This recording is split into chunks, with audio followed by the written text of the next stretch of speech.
Hi, my name is Anna, and every week I summarize a book for you to give you the strategies you need to thrive as a family without having to waste your precious time reading a book.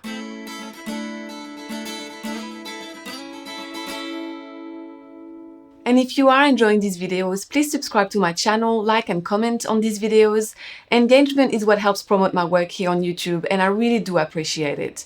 And please let me know if there are specific topics or books you'd like me to cover. Today, I will be discussing Simplicity Parenting, using the extraordinary power of less to raise calmer, happier, and more secure kids by Kim John Payne, which is a book about simplifying our homes and our lives to reduce stress on our children and ourselves and allow room for connection, creativity, and relaxation. And don't worry, we will be discussing very practical, realistic tips that everyone can implement. So if you need to work full-time and have your kids in full-time daycare, do not feel guilty about that. It's very commendable that you are providing for your family. It's just about decluttering physical clutter, but also injecting calm days, rhythms, and routine wherever you can. So let's start with why we need to simplify. The author believes that our children's childhood is being affected by our current busy world. He has worked with many children and families and noticed a clear, consistent baseline of stress and insecurity.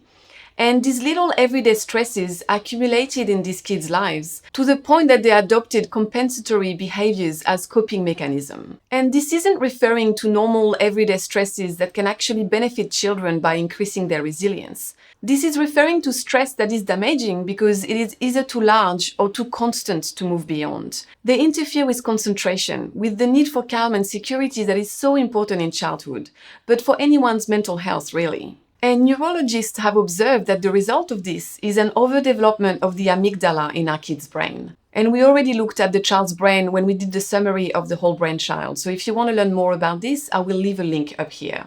But basically, the amygdala is part of the downstairs brain. This is where our emotions come from. This is the fight or flight part of the brain. And just like we would draw them close and stop their normal routines if they had a physical fever, we need to do the same when they have a soul fever. And simplification is the best cure for that. It gives our children the space to realign with their true selves, their real age, and their own world, rather than the stresses and pressures of the adult world.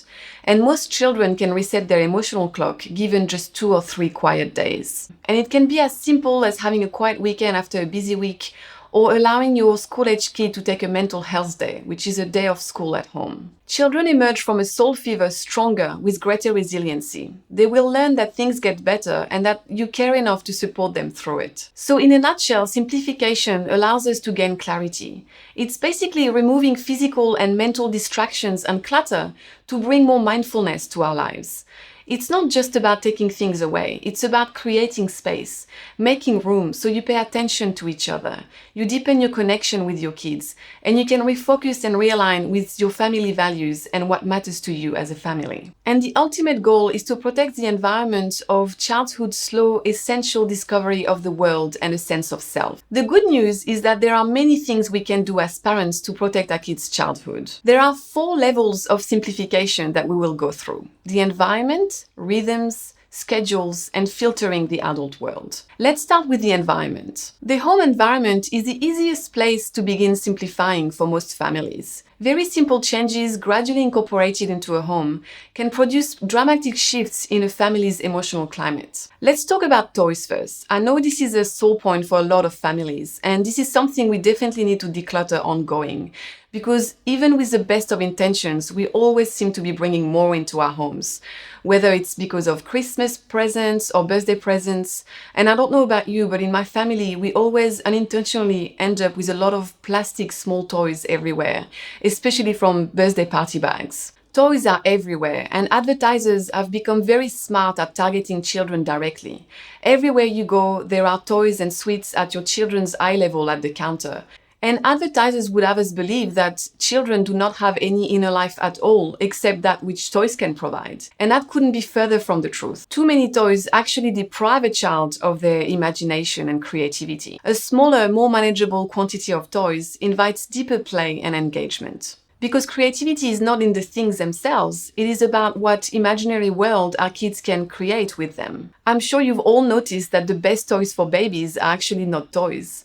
All my babies ever wanted to play with were kitchen utensils and plastic containers. And decluttering toys has a lot of other benefits. There will be less mess, and we parents won't have to stimulate our kids as much because they will be more engaged into their world. So in terms of what to keep, the author tells us that we are the best judge of what our kids like, but we should think about open-ended toys rather than fixed toys. And we should also consider creating a toy rotation.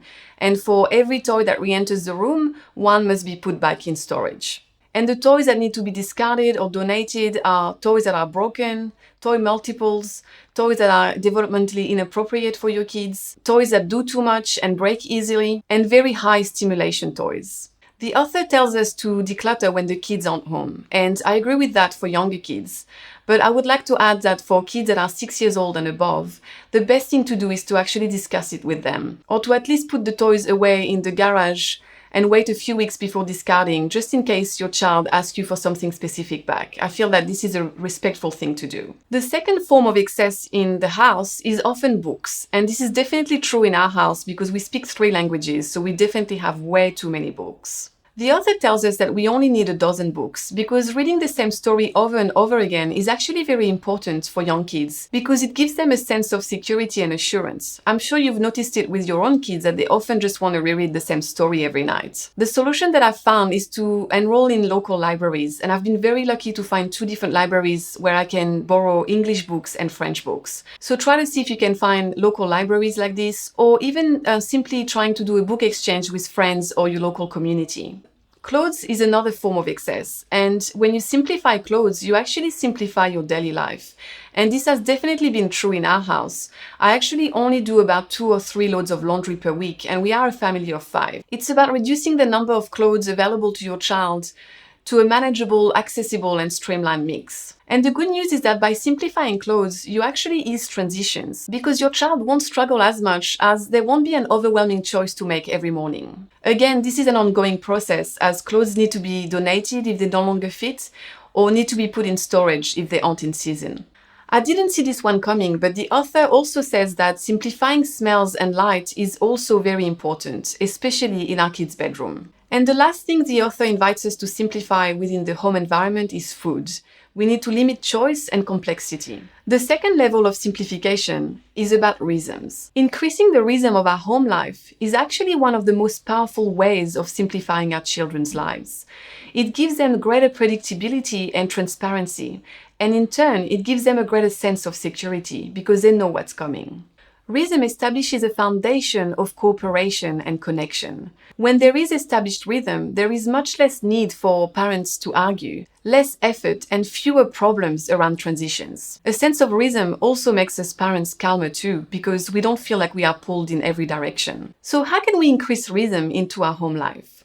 The first thing we can do is to talk to our kids about our plans for the next day, because children need visuals. They may not be in control of their day, but they need some kind of understanding of what the plans are. This doesn't mean that you need to have everything figured out, but this just means that you need to give them some kind of marker of what to expect. And it's very helpful for children to take this image, this sense of clarity to sleep. I know that my children always ask me when I put them to bed what we are going to be doing the next day. The second thing we should be doing is to give advance notice with transitions, especially for toddlers. For older kids, the author suggests that we should establish a Sunday dinner where we talk about the schedule for the week. The fourth one that I actually really like and want to implement in my house is to set dinner rhythms. So for example, Monday is pasta night, Tuesday is rice night, Friday is soup night. It solves the problem of what's for dinner and the arguments that often follow as there are no surprises. And this consistency teaches them that some things do not change, even if it's not to their personal preference. And finally, sleep is the ultimate rhythm because it affects everything. So having a strict bedtime routine is essential. And you may need to build what the author calls pressure valves throughout the day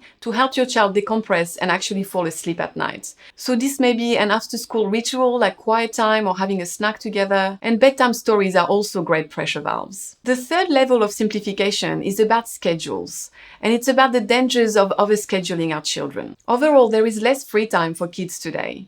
The author tells us that children have actually lost 12 hours of free time in the past 2 decades. 12 hours. Most parents are driven by good intentions, but just like too many toys may stifle creativity, too many scheduled activities may limit a child's ability to direct themselves, to fill their own time, to find and follow their own path. Activity without downtime is unsustainable, and what kids need the most is actually unstructured free play. Time to lose themselves in something deeply engrossing. This is literally how children learn and build many important skills like flexibility and problem solving. And we need to start seeing boredom as a gift because it is a precursor to creativity. Often we parents fall into the trap of seeing ourselves as entertainers for our kids, but there is nothing wrong with having time to do absolutely nothing. They may come to you and say, I'm bored, but what you need to tell them and repeat over and over again is something to do is just around the corner. Or another strategy that the author tells us, and that I've heard other parents do, is to give a child a chore to do, and they will never come back to you. And once they actually sit in their boredom, they will always find something to do. This is how they process their sensory overload and their stresses. So it's so important that we allow time for that. And the great thing also about not doing everything all the time is that you allow for anticipation to build. Because it's hard to anticipate something when you are always busy. And in this world of instant gratification, it's definitely a great thing to teach our kids this gift of waiting, of expectation and anticipation. One thing that I've done in my house is that I've got a calendar on the wall where I write down everything that's coming up, like birthday parties or special events, so that the kids can look forward to it. And because I did this, my 7-year-old organized a great Mother's Day unprompted by her dad. It was very simple, but she was so proud of herself, and she also enlisted the help of her younger siblings. Some suggestions that the author makes are having quiet family days like Sundays, no phone at the dinner table, and the last thing is to have less organized sport activities and more free, unstructured time for play,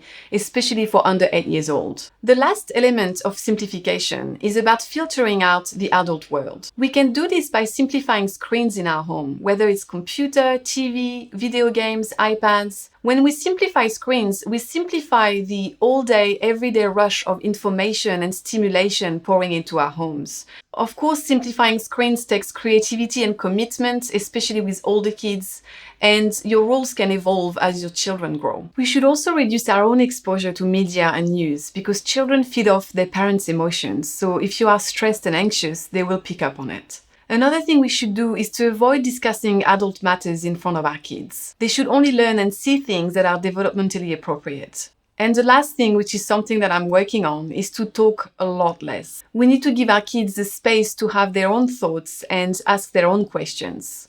And not everything needs to be made into a teachable lesson. So overall, simplifying every single aspect of your life is about limiting what you do not want for your family and clarifying what you do want, what is important to you, especially your family values. And personally, I feel like it's impossible to not get sucked in sometimes to the fast-paced and busy world. This is the world we live in.